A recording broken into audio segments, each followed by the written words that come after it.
Hello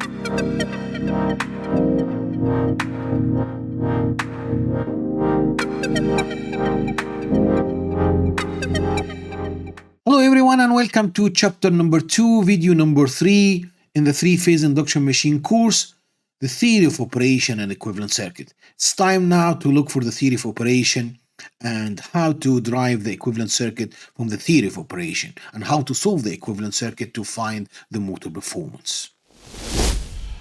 Let's start by the theory of operation. We're going to read it, then we're going to explain that one in details. If a balanced three-phase supply with a frequency Fs is applied to a symmetrical three-phase winding, a rotating magnetic field of a constant magnitude, we know the magnitude is 3/2 Ni, and travels with synchronous speed Ns equal 120 Fs over P, is produced. This field cuts the air gap and produces an induced voltage in both the stator and rotor winding, and that one is called sinusoidal excitation. The frequency of the rotor-induced voltage Fr is a function of the supply frequency, where Fr equal SFS. So if we have a squirrel cage or slip ring motor, so due to the end rings of the squirrel cage one, or short circuit to the rotor terminals, if you remember KLM, the rotor terminals of the slip ring rotor, a high current is produced. This current produces the rotor field. So we have a stator field now and rotor field, which interacts with the stator field, causes torque production. If you remember from chapter number 0, torque is produced due to induction. Torque is proportional to phi1, phi2 sine theta. So phi1 here is the stator field, phi2 is the rotor field, and sine theta is the angle between them. So we have induction torque. Torque is proportional to phi stator, phi rotor, sine the angle between them. Let's explain the theory of operation in details. Assume we have this example. We have a machine with number of slots equal 36.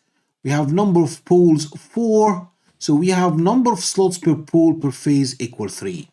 So under each pole we have all phases. So the start of phase A, so that one is the start of phase A.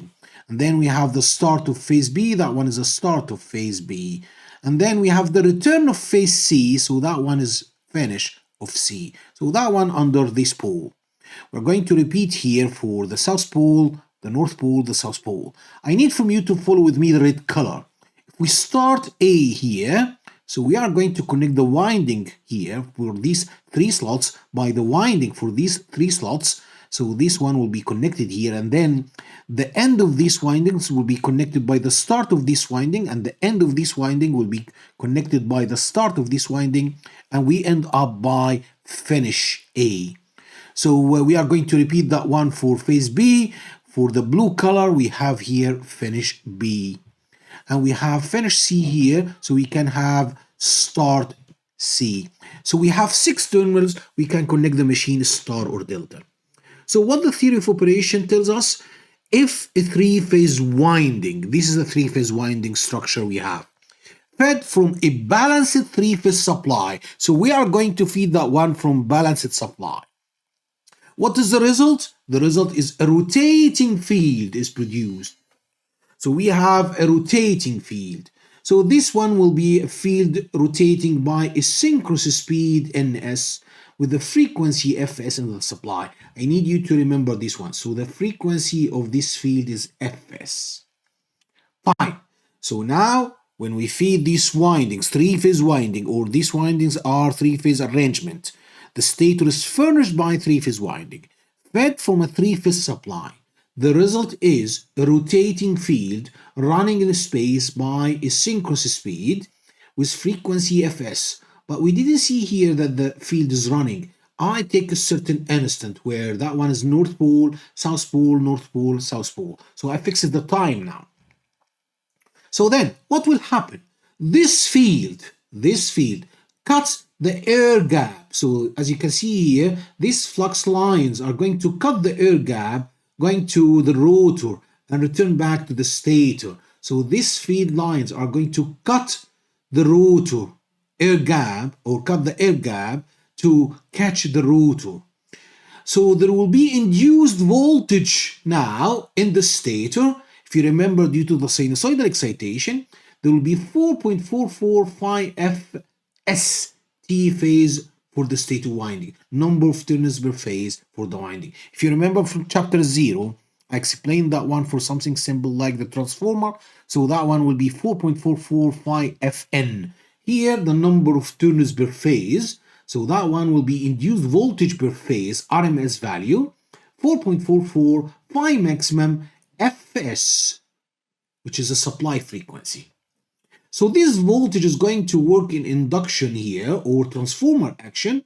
So it's going to induce a voltage in the rotor here, rotor slots. We're going to have a voltage ER equals 4.44 phi FR. Now FR is the rotor frequency, or the induced voltage frequency in the rotor, multiplied by T phase rotor. I'm not going to detail this equation, but what I'm concerned with, that ES, the voltage induced in the stator, is function of Fs, and the voltage induced in the rotor is function of Fr.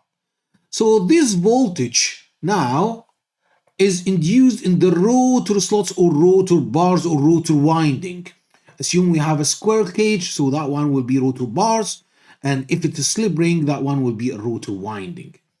So due to the end rings, we have here end rings, as you can see here for the squirrel cage one. We have a voltage here, we call it E, and we have end rings. Or we have here slip rings for the slip ring one. So we are going to short circuit these ones. So there will be induced current, will be a high current in the rotor. So this current in turn is going to produce another flux, north and south pole. Match the stator poles, number of poles. So we have number of poles in the rotor will be 4. If that one is squirrel cage, we have number of poles 4. If that one is a slip ring, that one is wound as a 4 poles. So we have north, south, north, south. So that one tried to catch the stator. Because the stator is a rotating field, at this instant we have something like north pole here for the rotor. So that one start to move to catch the stator. But the stator is moving in space by frequency Fs. So the rotor now starts to move to try to catch the stator field and never catch it. So what we notice now, that the machine is something like magnets run after each other. So we have some magnets where the machine try to catch the stator field, where the rotor, that's try to catch the stator field. So we have Fr, and Fr equals SFS, and this is why we see the term S, or the slip speed between the stator and rotor. If S equals 0, so this means Fr equals 0, and the rotor speed equals the stator speed, so that one at no load condition. As you have S value and we have F rotor, so this means the machine at loading.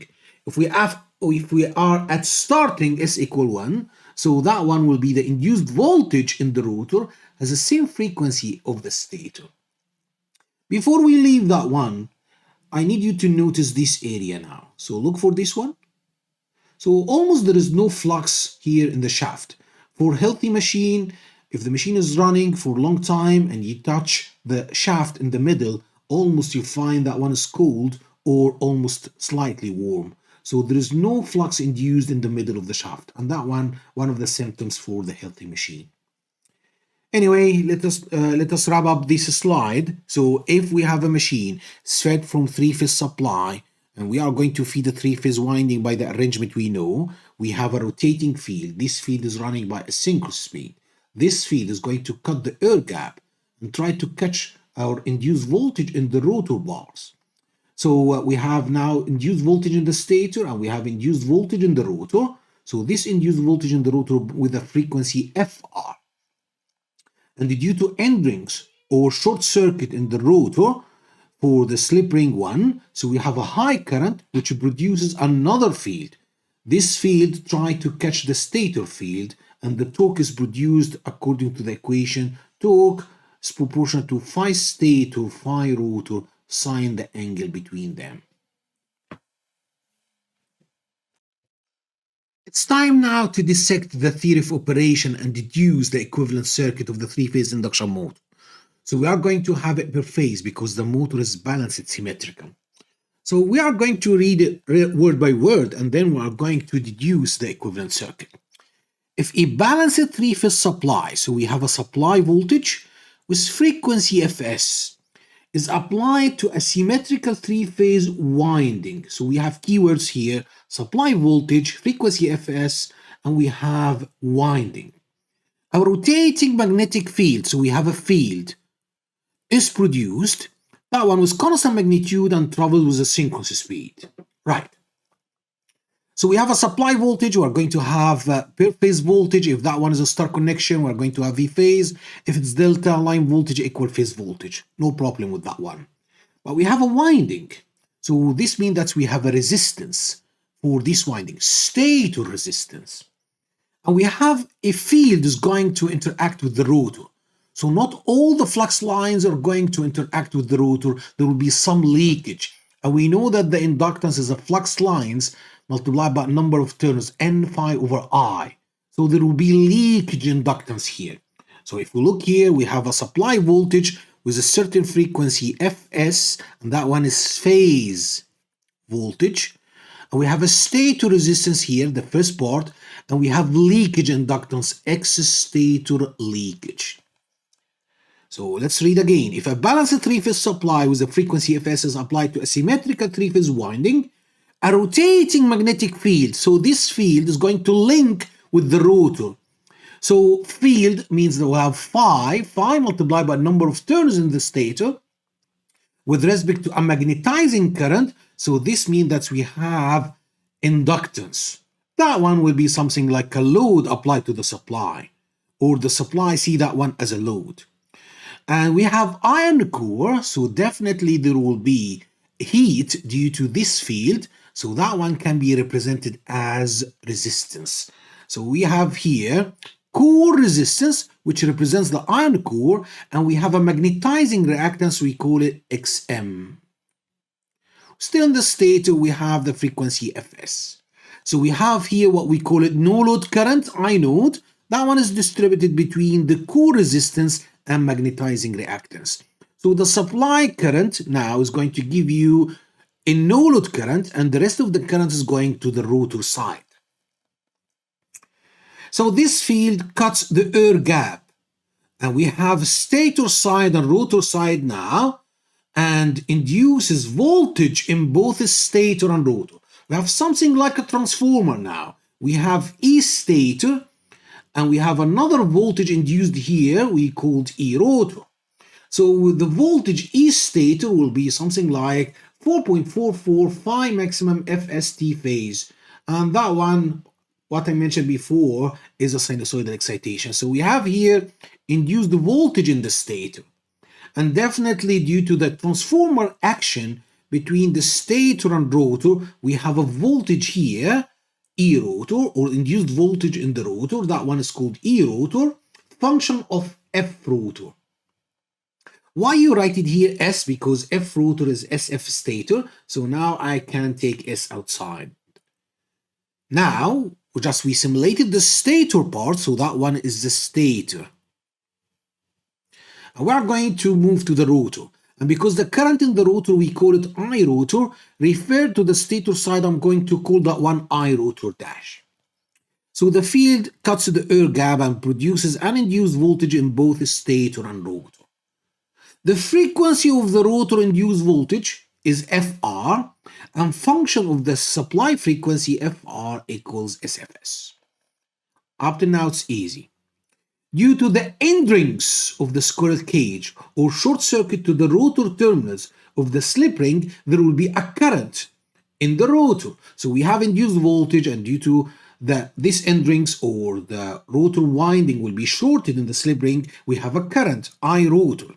And that current will be produced. And these coils or this winding in the rotor or these bars also have resistance and leakage inductance. So we can represent that one by rotor resistance and leakage inductance. So that one is X. We know X equals omega L. So that one is 2 by FR L leakage rotor.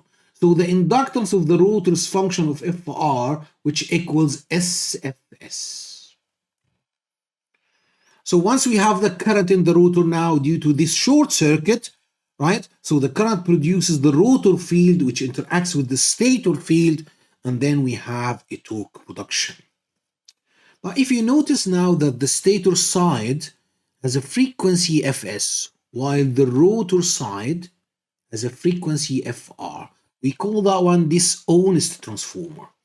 So we cannot make a referring from rotor to the stator to solve the equivalent circuit.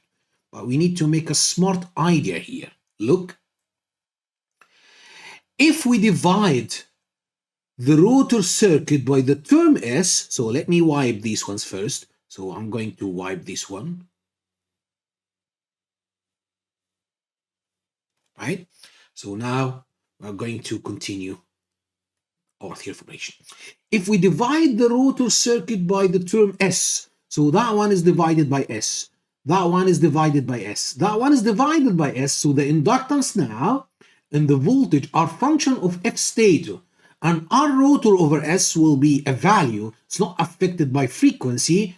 So we are going to convert the rotor side to be similar with the stator side function of the supply frequency Fs. Let's look here. So we have here ER, and that one will be 2 by Fs L leakage rotor. So the inductance now is function of the F stator, while we have now rotor resistance over S, which is something like a variable resistance because S is changing from 0 to 1. So this term is affected now by the slip value. If the slip is 1, if the slip is 0, if the slip is 0, that one will be open circuit. There is no current induced in the rotor. But if that one is 1, we are at starting. So now because the stator and rotor, they have the same frequency, so we can make a referring from the rotor side to the stator side. We have here the supply voltage phase value. We have a stator impedance, R stator plus JX stator. We have a magnetizing branch, and we have the rotor circuit. But we notice here that something strange from the previous slide. In the previous slide, we have R rotor over S. So I'm going to use a simple math to make it R rotor plus R rotor 1 minus S over S. So that one exactly give you R rotor over S. And why you make this one, I need to separate R rotor to have the physical value of R rotor. And there will be a term now, R rotor 1 minus S over S is going to represent something different. So let's look here. What are they? R stator is the per phase stator winding resistance. R rotor is the per phase referred rotor winding resistance. And R core is the resistance represents core loss. So if there is any current going through the core, that one is eddy and hysteresis losses. So X stator is the per phase stator winding leakage reactance, and XR is the per phase winding leakage reactance, and that one is referred to the stator as well. And XM is the per phase magnetizing reactance. If you notice now, I didn't write R rotor dash, X rotor dash, or I rotor dash because we are going to use the equivalent circuit all the time referred. So I'm going to cancel these dash for simplicity. Let's look for the values here. I put R rotor over S equals RR plus RR1 minus S over S. So this term represents the power transferred to the rotor circuit. So this one plus this one together will be the power transferred to the rotor circuit as overall. But RR1 minus S over S represent the power converted to mechanical power. So that one is a fictitious resistance, is going to be the term represent the mechanical power inside the rotor, which is going to be transferred to the shaft. We have a supply voltage RMS and phase value. IS is a supply stator current. I rotor will be the rotor current referred to the stator, while I node represent the no load current. IC is the current corresponding to core loss, and IM is the magnetizing current. So now we listed everything in the equivalent circuit. How do we solve the exact equivalent circuit? The exact equivalent circuit consists of a rotor side, magnetizing branch, and stator side. But what do you mean by solve the circuit? we need to find the current everywhere in the circuit. We need to find the motor power factor. Mainly, we need to find I stator. Right, so how to solve this one? We have here a rotor impedance, R rotor over S plus JX rotor. So we have Z rotor equals R rotor over S plus JX rotor. And we have a magnetizing branch here. So if you notice that this Z rotor is in parallel with the magnetizing branch. And that one is the stator impedance, Z stator. So the equivalent between Z rotor and the magnetizing branch will be in series with Z stator. So you can calculate the supply current, which is V phase over Z total. Once you have I stator, you are going to use a current divider rule. So I stator can give you I node and I rotor using current divider rule. So that one is not easy problem to be solved in just a few seconds. So that one takes too much time. So the best way to solve a circuit like that one using the software, something like MATLAB, we're going to see that one later. So now we need to solve the problem using our hand calculations. So what we can do, what we see here is the exact equivalent circuit. When we solve that one, we notice that I stator and I rotor are closing values. So I node is small enough with respect to I stator and I rotor. So to simplify this circuit and how to solve this circuit, we are going to move this magnetizing branch or tank circuit to outside. So what we are going to do? So we are going to have equivalent circuit like this one. We call it first approximate equivalent circuit. So now the stator impedance and rotor impedance are in series together. And the magnetizing branch will be across the supply or the phase voltage directly. So how to solve no load current? Still I core plus IM. Or we can write it that I node equals I core plus JIM because that one is magnetizing branch, pure reactance. So I core is V supply, V phase over R core, and IM equals V phase over XM. The supply current will be I node, which is no load current plus rotor current. So how to calculate the rotor current? V phase over R stator plus R rotor over S plus JX stator plus X rotor. And sometimes we call that one X equivalent. But that one gives you the current magnitude and angle. But if you like to have the magnitude of the current, so I rotor, because we have V supply applied to this branch directly, so we can say V phase over root R stator plus R rotor over S square plus X equivalent square, X stator plus X rotor, I mean. And the angle of this current will be minus tan inverse X equivalent over R stator plus R rotor over S. Two things here you need to take care with. The brackets, if you didn't put the brackets, you are going to have different answer. So you need to consider the brackets. And the negative value here because we have inductive circuit. So the current is lagging the voltage all the time. So because the current is lagging the voltage, we have inductive circuit. So the phi angle will be negative tan inverse X equivalent over R equivalent. In the high loading conditions, stator current and rotor current are close enough, and we can neglect the no load current. In this case, we can neglect the magnetizing branch. So we can say that I stator equals I rotor, and I rotor equals V supply over Z equivalent, which is I stator in this case. If you like to calculate the current magnitude and angle, will be V supply over Z equivalent, which is R stator plus R rotor over S plus JX equivalent. If you like to calculate the magnitude of current, will be V supply over root R stator plus R rotor over S square plus X equivalent square, and the angle of this current will be minus tan inverse X equivalent over R stator plus R rotor over S. Let us conclude this video by summarizing the equivalent circuits, which is inherently include the theory of operation. Here we have the per phase exact equivalent circuit when we are going to apply supply voltage balance it to a symmetrical winding like the three-phase induction motor. We have a rotating magnetic field which cuts the air gap between the stator and rotor and induce voltage in the rotor side. And then when we have a short circuit due to the end rings or a short circuit for the slip rings, we have a rotor current, and then we have torque action. So here we have the stator side with the frequency Fs and the rotor side with the frequency Fs after dividing by the operator S. The only term affected by that one is the rotor resistance. where rotor resistance R rotor over S will be a certain value based on the S value. To solve this problem, we are going to make a referring from the rotor side to the stator side, and we have here the referred per phase exact equivalent circuit.